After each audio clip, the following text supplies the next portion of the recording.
మన జీవితంలో దేవుడు తెలుసుకున్న తర్వాత కొన్ని కార్యాలు చేసేటప్పుడు మనకు ముగ్గురు శత్రువులు ఉంటారు. ఫస్ట్ ఎవరు? అపవాది. తర్వాత మనుషులు. మూడోది మనసు. ఈ మూడిట్లో డేంజర్ ఎవరు? మన మనసే డేంజర్.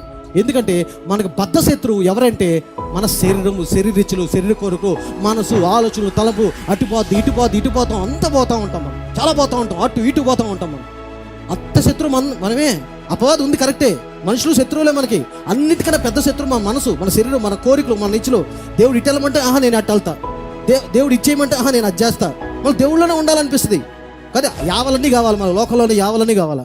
పెద్ద శత్రువు మనమే.